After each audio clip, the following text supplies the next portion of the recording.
and welcome to Talk 90s to Me, the show where we love to hang out in a spacious New York apartment in Greenwich Village, despite being a mostly out-of-work actor, that's me, and a singer-songwriter come masseuse.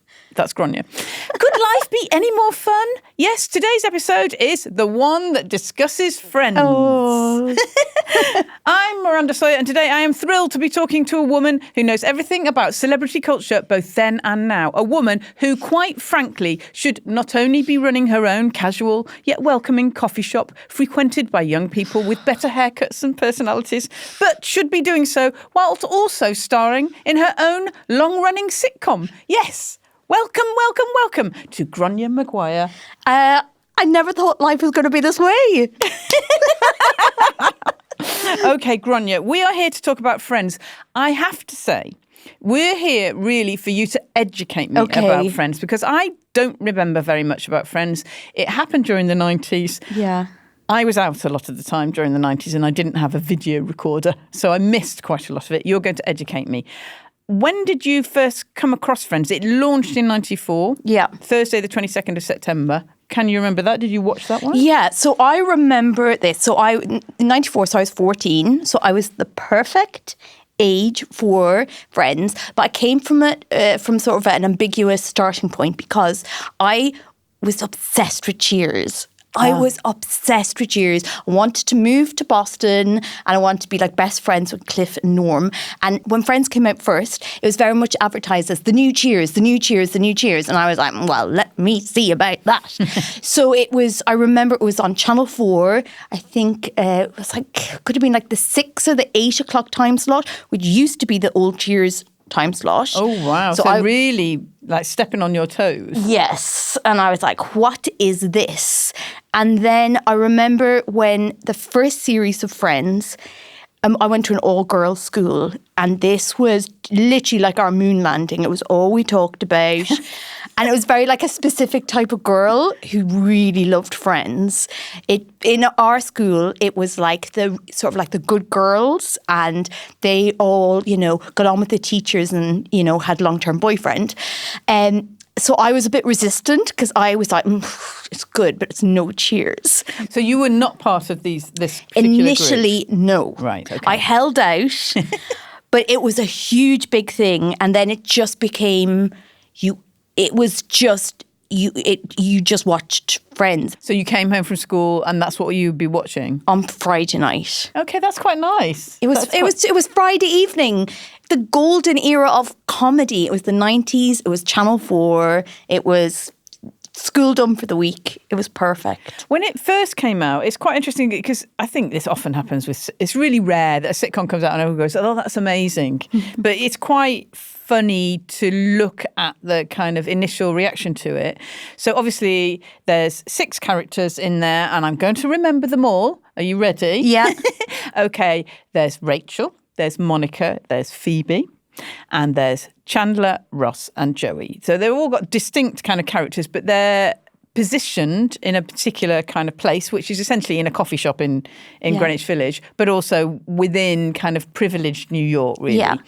And that, I think, possibly kind of put people off a bit, although I just think that doesn't really matter, actually. But it was the 90s. It's People the 90s. didn't think about privilege or race. We didn't have those things in the 90s. No, it wasn't quite there. But there was an idea of kind of slackerdom. If you imagine, like, say, Nirvana was around like 91, 92. So there was an idea that generation, which they kind of represented, which was Generation X, was like, we don't quite know what we're doing. We haven't got a job that we can hop into and do for the rest of our lives. And also a kind of idea that there's something better for us. Do you know what I mean? That actually we're the main character, which I don't know that was quite so prevalent amongst young people before that, because actually before that it was the 80s and the only people who were main characters were people who worked in the city. Do you know what I mean? It was very like the end of history. It's like when you look back at American Beauty and it's like, oh no, this guy's nightmare is that he's got a really good job and a pension and he's paid off his mortgage. And I think that's what was Friends as well. It was that whole, oh, our parents just want us to get a proper job and use a computer. But, you know, there must be more to life than this. Exactly. It's quite funny as well because when it first came out, they did a kind of internal report on it. I really like this, right? Okay, this is the internal NBC report on Friends. It was not very entertaining, clever or original. Okay. And they tested it in front of audiences. And the only character that people liked was Monica, which is really weird. But even the approval for her was well below desirable levels for a lead. And everybody else they just thought no one liked. Rachel was a scarcely believable spoilt brat. Ross, who was divorced. The point about Ross was that he was divorced. Yeah, remember that? Yeah. And he generated little sympathy and no one cared much about what happened to his character. And teenagers quite like Phoebe, but Chandler and Joey hardly registered. And the coffee house setting was, quote, confusing. Oh my God. This so was before, weird. This is like before the chain coffee shops. So I remember it was seen as so like I remember the first time I got a takeaway coffee. Yeah. I remember walking out with a takeaway coffee and I remember thinking to myself, I feel like I'm on the film set. So seeing these like gorgeous, glamorous people in this like slightly like Technicolor like TV sitting around just drinking. And it was the big thing with Friends. One of the most iconic things was they drink from these huge big mugs. So it was like these huge big coffee mugs. They'd be drinking these things called lattes. And it was just and also, you know, with that coffee cup that it's got a smooth feel. It's got a smooth rim, whereas we were very used to kind of mugs that came from from like the petrol station down the road, and they weren't so smooth, were they? No Sports Direct mugs for these girls. Absolutely, definitely not. Okay, the point that's often made about Friends, I mean, it's obviously kind of funny and warm. We can talk about all different episodes, but is that thing that you just touched on really, which is that it's selfish. Like the people within it are selfish. Everybody later on was kind of say, well, there's no black characters. This is kind of not representative. But the point of Friends surely is that it isn't.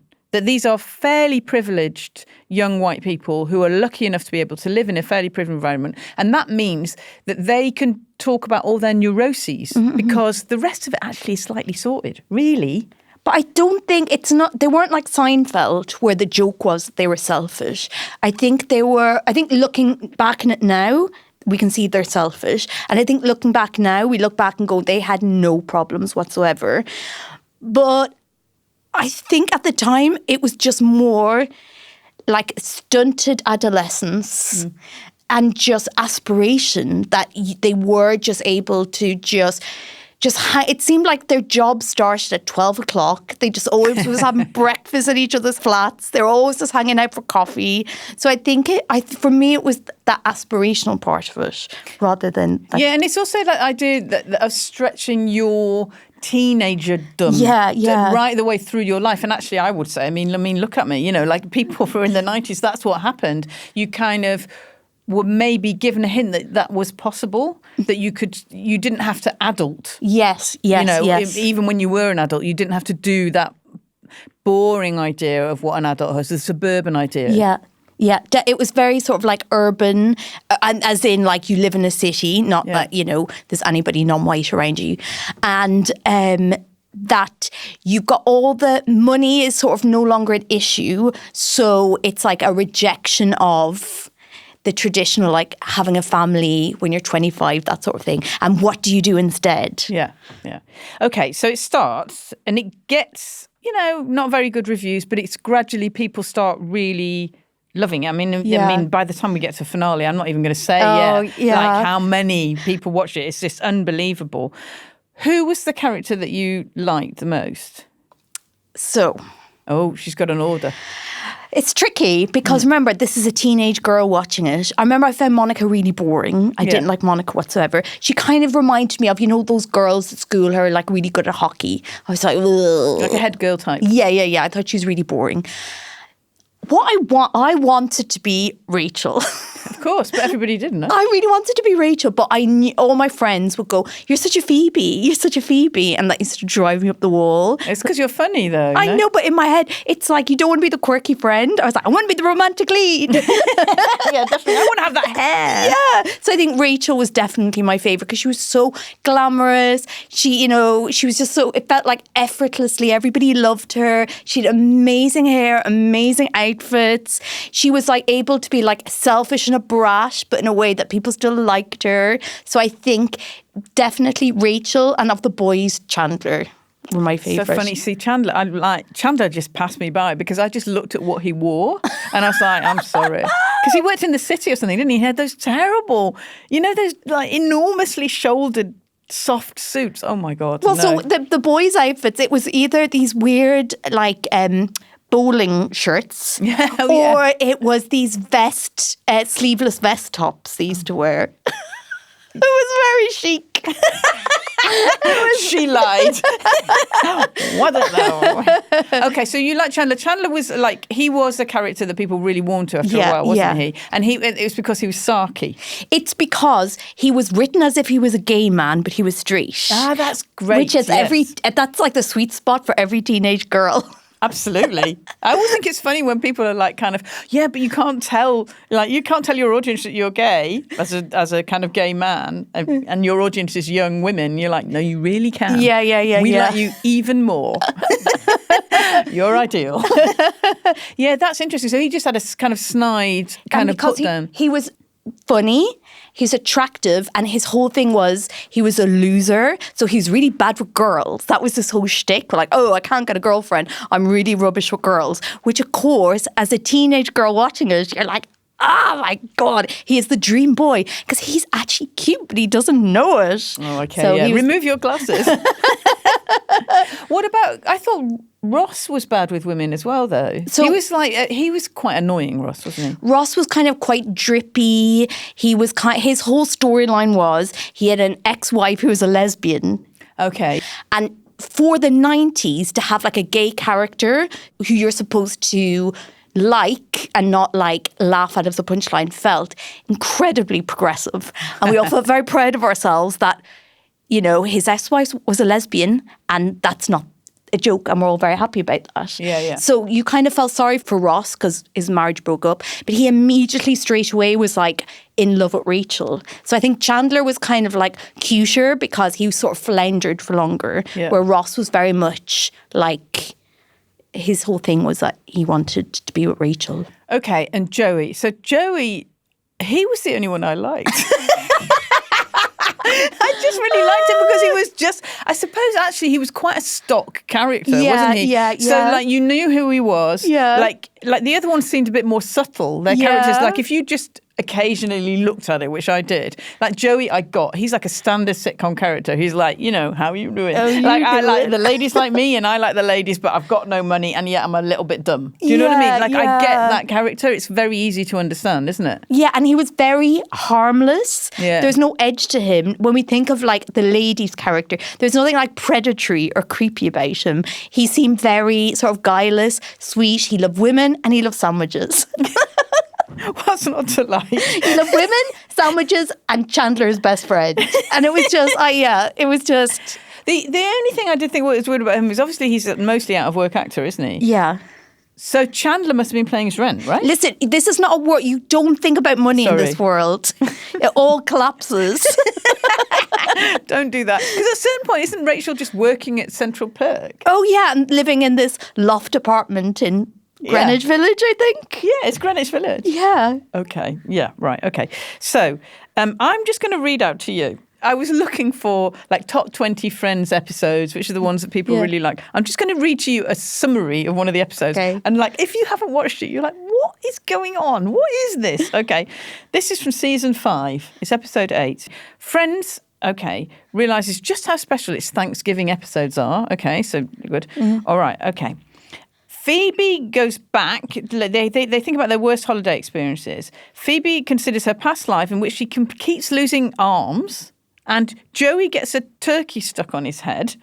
And then there's also the heartfelt part, which is Monica gets guilty over accidentally cutting off a piece of Chandler's toe, and Chandler tells Monica he loves her. What is going on? Why is that good? I don't understand what's going on. It's like a mad comic strip. I remember, if this is the episode, I think it is. It ends with Monica with a turkey on her head, with a fez on top of the turkey, a pair of big fake glasses, telling Chandler that she loves him. Okay, that I think is funny. All right, that's good. I like that. I like that image. It's very good. But like, what is going on? There was always like one sort of a heartfelt storyline, and then especially with your Phoebes or your Joeys, it will get a little bit broader. But I think, so for example, that episode, Chandler, of course, he's had bad history with women. Then Monica, she also has bad history. So she was single, but I mean, they were always dating. But she had this sort of long-term relationship with Tom Selleck, who was, he was like a little bit older, and he used to be her eye doctor. And then they fell in love. But then she wanted to have kids, because that was a big thing of Monica's relationship. What are you laughing at? Like, of course he was her eye doctor. I mean, he was also like the age of her dad, right? Well, yeah. So that was another complicating factor. And then she wanted to have kids, and he already had a family. So they knew that wasn't going to be possible. Yeah. And then she started seeing this guy who then she really loved him, but then he got really into mixed martial arts. And then she realised she couldn't cope. I can't believe all this is just straight from my memory, by the way. I haven't Googled it. You haven't done any research, you just know. So then she had bad history. And then, of course, her and Chandler had the one night stand at Ross's wedding to the boring English girl. Oh, Helen Baxendale. Yeah, poor Helen Baxendale. No, but I just want to say, because one of the, I did a bit of reading around this, and there's one quote which I always thought David Schwimmer was a bit boring, but he's really quite funny about Helen Baxendale. He's quite rude about her. And I was like, that's good, because it's literally in the middle while they're doing the show. Let me find this quote. Okay. Can I tell really quickly, do you know who was offered that part, the Helen Baxendale part? Patsy Kensit. Was she? Wow. And Liam made her turn it down. Oh, Liam. Oh, that's very bad. That's sad. This is when Cool Britannia turns sour. That's when the darkness took in. It's the dark 90s. Yeah, so here, like somebody is interviewing David Schwimmer about it, and it says his lip curls instinctively at the mention of Helen Baxendale. Oh, no. And he says, to be honest with you, I don't think she wanted any part of us. I felt like I, at least, and the others welcomed her with open arms into the family, but she kept a real professional and personal distance. I was disappointed that she wanted to engage. Some kind of connection would have been nice. After all, we were meant to be going to be married. So it's just like she came in and was just like, yeah, well, I'm not interested. But okay, what I will say is, I remember, because, Friends was the number one show. So whenever anybody did a guest appearance on it, people were always asked what was it like and what are the gang like. I think they would have been a tough group to crack in Helen Baxendale's defence. I don't imagine they are the most famous group of actors in the world. It's like the Beatles. And they genuinely get on, which is like, intimidating. And actually, Tom Selleck did say that he found it quite hard. So, in fact, despite the fact that he's Tom Selleck, it's just because, obviously, it's a bit like going into a soap, isn't it? Yeah. Because they do so many episodes that this is just what they do. Yeah. This is their life. So if you're coming in, everything is running already, and you're just trying to establish yourself with a little bit of a joke and I'm a nice vibe too. Being like, oh, James Nesbitt said something really funny to me the other day. Yeah, it's just not... Did he though? It's just not going to work. No, do you know what I mean? No. So I think that is almost like the most... fundamental part of Friends, though, isn't it? It's the fact that they were friends also. So there was no one that they didn't get on with. Those 6 people all got on with each other, which is kind of amazing casting, isn't it? Really? Well, I think that is the magic of the show. And I know that's such a cliche. It's like the special chemistry between the cast.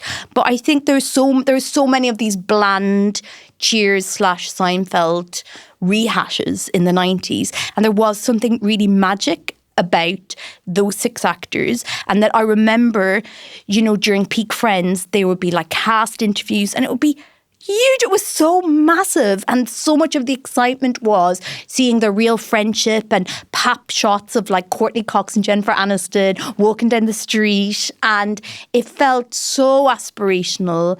And you just wanted to be friends with them. You wanted to be part of the gang. It's interesting, isn't it? Because there's despite the fact that, to me, it seems kind of like madly, I suppose, artificial, but actually it's a genuine thing. It is a genuine friendship, and that's the kind of important element. And they obviously also famously negotiated so that their pay levels were all the same, and that meant that David Schwimmer and Jennifer Aniston had to drop their fees so that they were all equal, and they were on just a snip at like 20 grand an ep. Oh, Poor them. And then it obviously went up to $1 million an ep. It's so mad. And that's still the highest amount that any woman has been paid on a sitcom. That's and it just felt magic. And then it felt like then later on when they did other projects, or that they would support each other, or when you see like Courtney Cox and Jennifer Aniston like on a beach in Mexico. They were always going on holidays to Mexico, and there was always these pop shots. You know why? Of them. It's not that far, because they only did a little bit of time off. And it just felt so aspirational.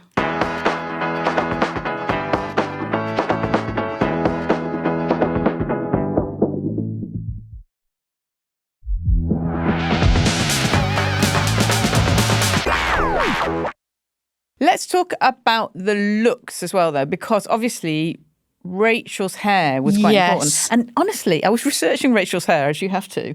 Literally, this week, there is an article about her hair now, about Jennifer Aniston's hair now. And they've called it something like the everywhere. And it's like, to me, it looks exactly like the Rachel cut. It's just kind of long layers. Yeah. But they're like, it's come back. This is amazing. Jennifer Aniston is teaching us all how to have hair again. I mean, God love her.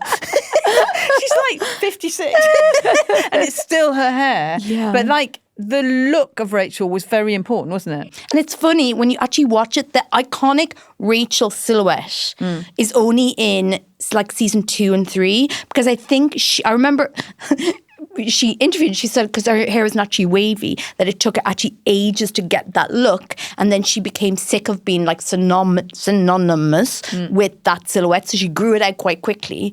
But it was big height on the crown. And I know this because so many hairdressers had to talk me through this haircut. So did you get it? Oh, everybody had the Rachel. Everybody had a different variation of the Rachel.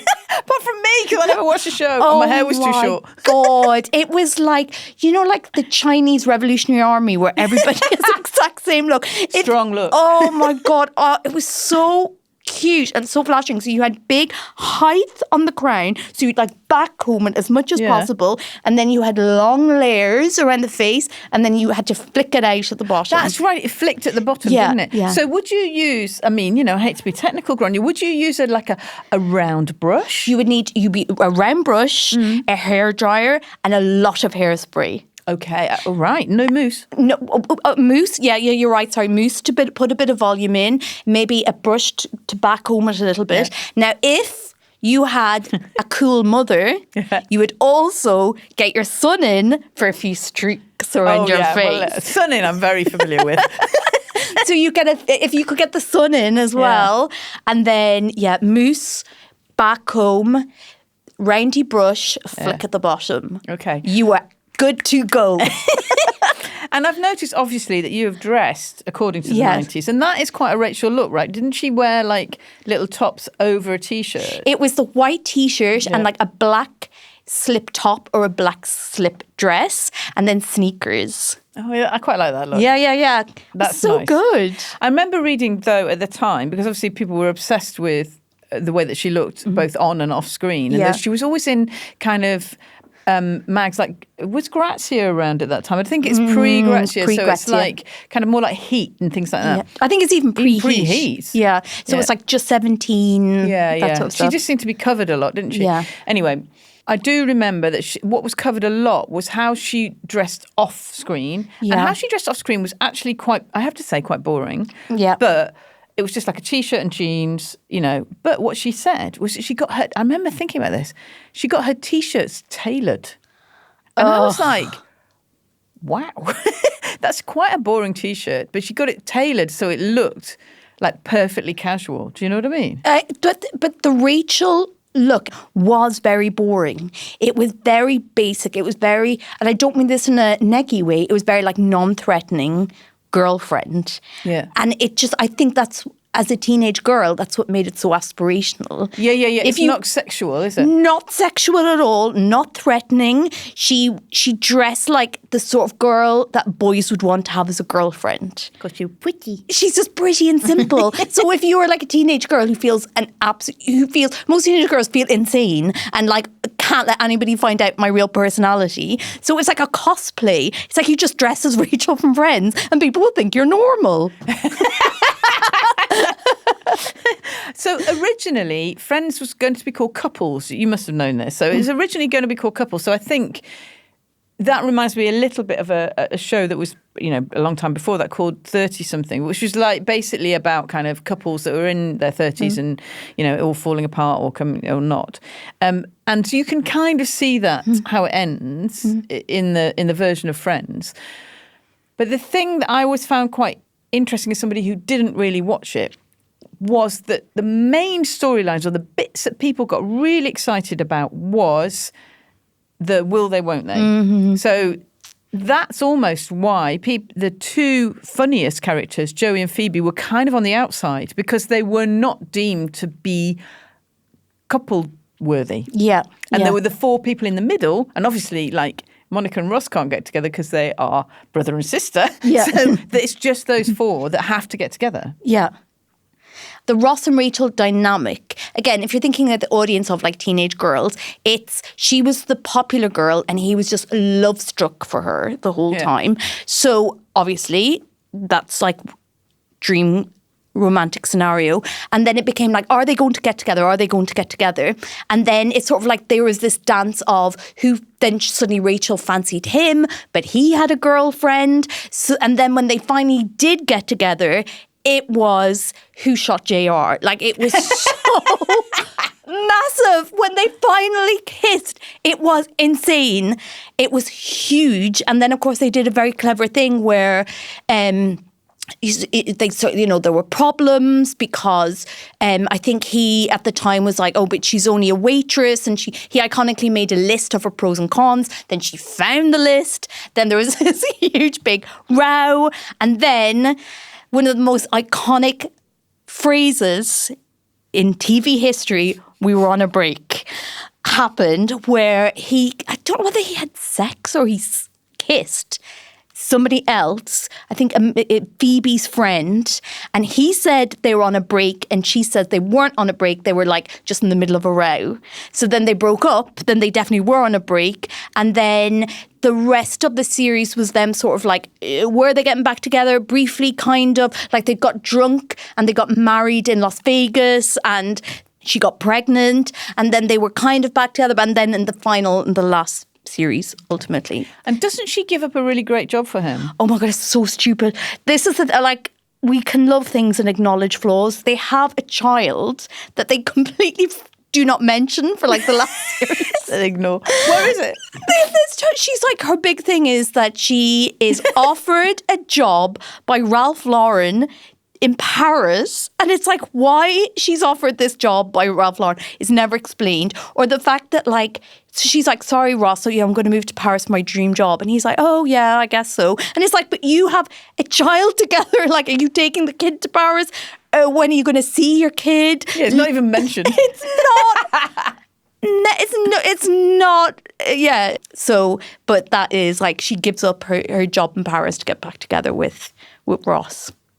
Okay, so look, there are lots of different cameos in Friends, and those were quite important, weren't they? And the things I quite like are actually the ones where people that's got something to do with them come in, like Brad Pitt is in there, isn't there? And at the time, Jennifer Aniston is having a relationship with Brad Pitt. That's quite sweet. So they were married, and his cameo was he went to school with Rachel, and the whole character was he hated Rachel. So it was really, really funny. And again, because we're so now invested in Jennifer Aniston, Courtney Cox, we think we feel like we're their friends. So when Brad, we're like, it's her husband, that's Brad. And he's pretending he hates her character, but they're married in real life. So it felt like you're being invited into an in-joke. So it was really charming. And there were other nice characters, like George Clooney comes in, but also He was like the first, that was really early. I think that was like the first, second series. George Clooney and Noah Wiley did a crossover where it was like they were their characters from ER. Oh, that's good. I like that. Oh, very good. Yeah. So it's like what they call a universe, isn't yes, a good-looking people universe. Yeah, which is kind of where they live anyway. Okay, and then but there's also doesn't Phoebe? I was quite impressed with this as well. This is all me reading, by the way. I have literally hardly watched this program. Are you tempted? Sorry, from reading it to watch it? Well, there's one. I do think there's one episode that I will refer to that does really make me laugh. But I'm going to talk about that in a little bit. This is Phoebe marries Paul Rudd. Paul Rudd, I yeah. like him. That's nice. And it's what's so good is she had loads of... So Sean Penn was a boyfriend of hers for a while. She had lots of like quirky... Because this is the thing about Phoebe is Lisa Kudrow is like a blonde, tall, gorgeous woman, but because of the way she's styled and because her character, she was kind of like this oddball. So she would have all these oddball, quirky boyfriends. So it was nice for her to just get like a stone cold hottie at the end. Yeah, he's great. I love Paul. Actually, it's interesting what you said because one of the things that Lisa Kudrow has said, she said it on Mark Maron's podcast actually, is that weirdly, I mean, obviously, look at them. They're all, incredibly good-looking young people. She got kind of a version of body dysmorphia when she was on the show because she felt, and she uses the word, big next to Courtney Cox and Jennifer Aniston. And I have to say that, at that time in the 90s, there was an absolute kind of fetishization of thinness. There really was. You had to be super thin to, exist. And so Lisa Kudrow, who was like blatantly fine, felt that she had to be super skinny in order to appear more attractive. Yeah. And this made her very ill. She was constantly ill. She had colds. She was really run down. I mean, it's a hard job. It might seem like the best job in the world, but obviously filming all the time for long, long periods of time makes you incredibly tired. And she was even more tired because she was worried about what she looked like. Well, it's funny. So the way you can see how the girls' bodies change as the series goes on. So they obviously Jennifer Aniston gets blonder, her hair gets longer, and it goes because there was that fashion in the early noughties for huge, you were dog hair. It was really, really long. And they all had those really long hair extensions, but they get so skinny, and especially Courtney Cox and Jennifer Aniston, they get so skinny. Yeah. So they look like normal. When you say normal TV, beautiful, the most attractive person you'll ever see in real life at the start to these Barbie dolls at the end. Yeah, and that's just simply because seeing yourself all the time, it's not good for you. And also, obviously, Matthew Perry had addiction problems throughout, didn't he? And were you aware of that at all? I think not really, not in any way that it affected watching it. I think at the time, because Friends was so famous, but this was kind of before social media, obviously, and it was before, those really awful, toxic online websites and stuff. So the only time that you would get really gossipy, dirty stuff was on the National Enquirer. So it was quite common. On the National Enquirer, it was always who hates who, Courtney Cox, tries to steal Jennifer, and there's all this nonsense stuff. So I think a lot of the Matthew Perry stuff kind of was part of that churn of they were just always creating drama, trying to suggest there was drama. But then you would see them and they'd be like, we're best friends and, we all get on. Would you be conscious now if you were watching it? Because there's basically two series when he's really quite addicted to painkillers, isn't he? I mean, would you be able to tell when you watched? No, I wouldn't. But it's if you look at old episodes of Cheers, Kelsey Grammer was barely sober for any of it. So I think, it's part of the toss and tumble of these sort of shows. But it's also part of addiction, isn't it? It's actually keeping yourself topped up is the way that you can function. But apart from the jarring weight loss, but I was an idiot, I was just a teenager watching it. But it would never interrupted me enjoying it. Okay, so this, given that we've just talked about weight, There is one episode that I remember that people really loved and I didn't really understand. Fat Monica. Oh, God, yeah. What was that about? It's so weird. They created this whole backstory where, so Monica, her whole personality, she's really OCD. Yeah. And it kind of is slightly suggested in series 1. And then by series 10, that's her whole personality. She's OCD. So then they start, as the series goes on, they start doing more and more flashbacks. So we start discovering that actually all these characters, it was like Muppet Babies. We discover that they actually knew each other all in high school. And then the whole joke is that Monica, they put Courtney Cox in a fat suit. Yeah, that's what I remember. I remember seeing a picture of her in a fat suit. It's so mad. They give Jennifer Aniston this huge fake nose. Right. So it suggests she got a nose job. And they put Monica in this huge fat suit. And that's her origin story. And that's the worst thing you can be. And there were so many. I mean, the thing she had to overcome. And that's why she's now so uptight about cutlery. About life. Yeah. It's mad. Okay, so I'm going to describe the episode that I remember coming across, and it did really, really make me laugh. I have no idea of the context of this, right? But it's essentially they're moving a sofa into a flat. And Ross is like in charge of it. And as they're going up the stairs, because it's too big, he keeps going, pivot, pivot. and that really made me laugh. I have no idea why, but that definitely really made me laugh. Is that like considered a cool episode? I have no idea. They were amazing actors. Like, they are amazing actors. They've got fantastic chemistry. The scripts are really tight. And they were such brilliant physical comedians as well. Yeah. So they all could add stuff to it. So it was just so tight and so good. Like, there were no weak cast members. Did you find as it went on that you've got bored of it? Or did it, sometimes like a series can jump a shark. You know what I mean? Well, yeah. So now we come to the Rachel kissing Joey mini story that arc. seems a bit weird. So while she was pregnant with Ross's kid, she moves in with Joey. And then Joey falls in love with her. And then they kiss in an episode. And I think that was real. Like, they are running out of storylines. And did the fans generally react badly? They hated it. Oh, that's so it funny. was so unpopular. They have no romantic spark. At this stage, we've been watching these characters for nearly a decade. They have never suggested any romantic tension whatsoever. I think at this stage, we just want Ross and Rachel to get together because it kind of becomes tedious, all these reasons why they can't be. And now we're supposed to believe she's fallen in love with Joey. So I think that was the moment people were beginning to think maybe, it's time to wrap it up a little bit. And that was towards the end? That was towards the end. And then another thing, which with all these long-running sitcoms, is the celebrity cameos are good, but when you start getting a lot of them in a series, again, it's a suggestion that they're sort of running out of ideas. And I think as it went on, there was more celebrity cameos and then more things idiotic things that happen. Okay, so the final episode, which is quite long, right? It's like 2 hours long or something. You obviously watched it. Yes.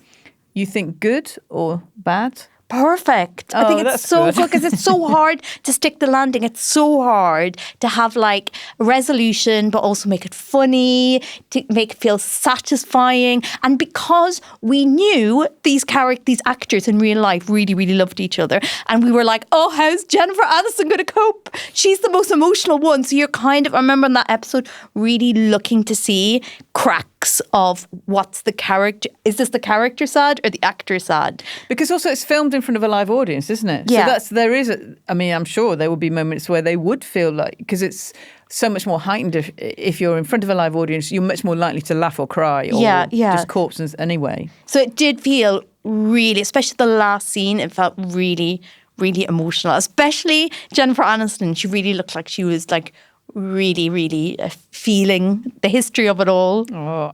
So the final episode of Friends drew nearly 52.5 million viewers in the US. God. Okay, so although there were other ones that beat it actually. So the Seinfeld, Cheers, and MASH were above it for the most watched finale in American TV history. But the thing that's interesting about Friends, I think, is that it's carried on.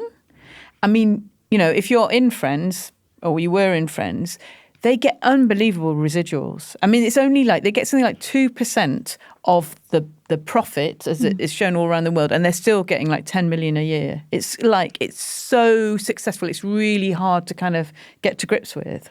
It's that, I think they were the last of the, like, I know there was sort of later sitcoms like How I Met Your Mother and Big Bang Theory, but they weren't as monoculture as Friends was. I think Friends was like the last, like it was just, they were like the Beatles. And I think it's like the last of that like huge big TV money as well, where it's not like Netflix now, you just like get paid a certain amount for filming. It's interesting though, because I do think it's influenced certain things. So I was thinking about it, it's like, where is its influences? And even within the 90s, if you think like, so Spaced came along in 1999, which is obviously kind of Simon Pegg and Jessica Hines. And it's like a really shit version of Friends, meaning that these characters, they are friends, but they're quite odd, aren't they? And they're very British in that they're all slightly, they really are failing. And there's also overt mention of drugs, which should never in any, I mean, it just seems so obvious to me that they would all be smoking weed in Friends, but you would never mention it. They don't even drink. Yeah, I mean, it's just so weird. But I think that idea of a kind of housing situation almost being part of the sitcom, I do think that was definitely influenced. But also, if you look at Girls is a really similar kind of thing. It's basically 4 friends who are in a privileged situation. They're aware they're in a privileged situation. They each want to be, in inverted commas, the main character. But it doesn't have that sense that they are a group looking out for each other, does it? Yeah. And it's not, Friends isn't, well, looking back now, it is aspirational, but at the time, it wasn't presented as aspirational. And I think there's sort of a warmth, and like the big thing about Friends was, you know, your chosen family, that these people had sort of, you know, the dream of like moving to a big city, finding your chosen family, you know, maybe your parents, you've got tricky relationships with them, but it doesn't matter because you've sort of found the people that, you know, are going to shape this next decade of your life. Yeah.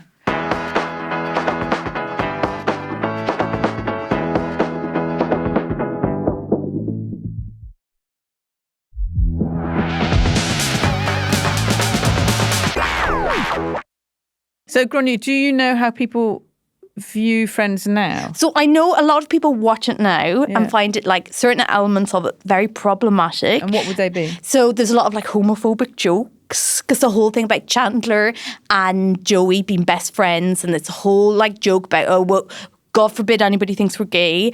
Then Chandler's mother he's a transgender mother, and that sort of that character is played by a cis actress, and for a lot of punchlines, so that's sort of problematic. Then obviously Monica's fat suit. What? So there's a lot of stuff that has not aged well, and of course, you know, it's all white cast. It's very like white version of New York. Is there any problems? Do people have any problems between kind of age differences? There seem to be like huge age differences between relationships, so that doesn't matter so much. No, but it was just really Monica with her optologist. And who hasn't? Come on. He wasn't giving a wink at your eye doctor. Maybe he just gave her bad eyeglasses. Exactly. She doesn't see how wrinkly he was. I love you. But what I will say is, I've got a theory. I think aspiration dates quickly. And I think at the time, Friends that was just what the 90s was like. And obviously things have progressed and got better, which is good. But you can't judge Friends for being made in the 90s. No, I would never. I mean, you can't. That's just what it was like. So obviously we know better now, and we wouldn't laugh at those jokes now. We wouldn't write those jokes now. But at the time, it was progressive and cutting edge. Like, that's just where we were as a culture. So it's very easy to be like, oh, cancel. No, I'm not like a straw man argument, but for people who, if you're coming to this now, maybe a younger person, just try and have a little bit of compassion that at the time, that's what we thought was progressive. But also, I think actually people are coming towards it for a comfort thing, aren't they? I know, but I think it's both. I think people are like, it's real comfort, but I think maybe it's like an online thing. I've read a lot of like, why Friends is dog shit and all these reasons. And it's like, well, obviously it was made like 30 years ago. Like, Yeah, I do think there's a absolute kind of latent homophobia through the 90s that people just didn't really acknowledge. Yeah. You know, and the punchline would be, you know, we're not gay or we are gay. Yeah. Unbelievably, the amount of times. And that's almost like a knock-on from old sitcoms. Do you know what I mean? That's like, that is the punchline that you're allowed to go for. I just feel like the only thing that I should have said earlier, actually, is what about all these catchphrases that came out of it? Because there's a kind of way of speaking that was friends, isn't there? Oh, so R.I.P. But in Matthew Perry's biography, he suggested that he invented sarcasm. Maybe he was being sarky when he suggested that. But he had a way of speaking, like, could you be any more annoying? Or like that real dry way he had of delivering lines. So, and what I will say is, so Matthew, like his character was like sarcastic and dry, but it meant there's a whole generation of men who chatted up girls by saying, I guess I'm a bit of a Chandler. Ooh. That was the thing. I'm a bit sarcastic. I'm a bit of a Chandler. So, yeah. Would that mean that they would be like negging the girls? No, it just means I'm sarcastic. Oh, right, okay. That's my personality. I cannot tell you, so many teenage boys would say, yeah, you know, I guess I'm a bit of a Chandler. Yeah, you caught me. I'm a bit of a Chandler. Oh dear. So embarrassing. So that sort of like real dry way of speaking was very Chandler Bing. And then you had How You Doing, obviously. Actually, I know that one. There was one that I read an article about where they said that actually the phrase meat sweats.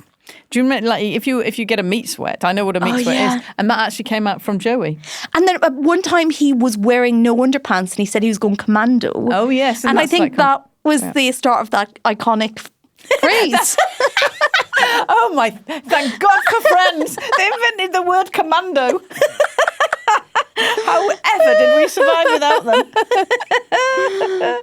Okay, so like it ends. Everybody's incredibly sad. I imagine they're slightly relieved. Really. I mean, they've made their money. They've had a fantastic time. They're going to go off and do other things. But do they go off and do other things? I mean, they do, but nobody really likes it as much. Do you think that matters? I mean, I don't think it does matter. It's a bit like being in a pop band, isn't it? You have your big hit and then everyone still indulges you, but they just prefer the earlier work. I think it was interesting because I think they were so famous, and there was a lot, especially while Friends was being made, during the summer breaks, they would go off shoot different projects. And it was a bit like a boy band where it felt like the press were being like, who's going to be the big breakout hit? Yeah. And Courtney Cox, during the making of it, did the Scream franchise. She's great. I love that. I love Scream. So she seemed like she was sort of like straight out at the gates. But then it's so like Jennifer Aniston's film career, it's so strange. We're told she's, I feel bad. I feel like Jennifer, don't mean to offend you, Jen, but like, is she a film star? I know she is a film star, but is she a film star? I think we've just, because we like her, we've decided she's a film star, but like, can you name a good Jennifer Aniston film? No, she seems to be doing better telly, doesn't she? And she's also, like, everyone obviously obsessed with her dating life. But she's now, do you know who she's dating now? He is. I'm nervous. He's called Jim Curtis, and he is a hypnotist. Oh, no. And author. Hypnotist? Has he tricked her into maybe. Dating It's like him? he's a wellness type. Oh no. But it was always like, Jennifer Aniston was like the movie star. Monica or Courtney Cox was the like beautiful one. And then Lisa Kudrow, she's a good actress. I think that was the narrative. And after Friends ended, then Lisa Kudrow went on to do The Comeback. Have you seen The Comeback? No, is it good? It's incredible. It is one of the best TV shows ever. They did one series, then 10 years later they did another, and 10 years now on, they've announced they're going to make a third and final series. Oh, great. It's incredible. If you're a fan of Friends, I recommend you watch it. It's called The Comeback. She plays Valerie Cherish. This sort of like this, it's quite meta. She's this TV sitcom star who's trying to make her comeback, and it's brilliant. That's great. I'm glad to hear that. And obviously Matt LeBlanc did Top Gear. Well done, Matt. Oh, dear. Okay. So I'm sorry, Gráinne, I'm springing this on you.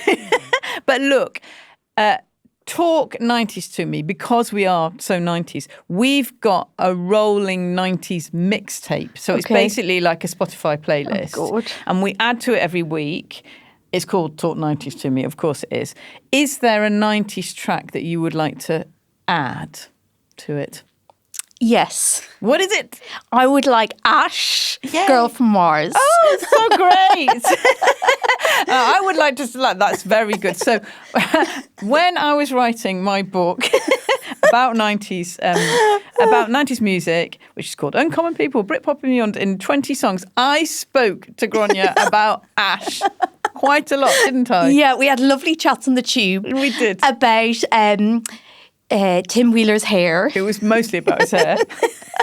And just they were amazing and joyous and exciting. And so young. And so young. They love Star Wars and they're from Northern Ireland, but there was nothing tragic about them. It was amazing. They were really good. And that's a great track. Girl from Mars is a really brilliant track. One of the things I really love about Ash, which I'm just going to tell you really quickly, is that they messed up their American career simply by being too drunk. So they went over to meet all these important people at MTV and basically were late for one meeting. So they postponed it to the next day. And then Tim got absolutely trashed and turned up 4 hours late and chucked up. And it was meant to be like an MTV interview and everything like that. And after that, the MTV bosses were like, we really don't want to show their videos. So it messed them up for quite a long time. Oh, no, Tim. I know. But it's quite... sweet. I think America lost on that one, not Ash. They did. Yeah, exactly.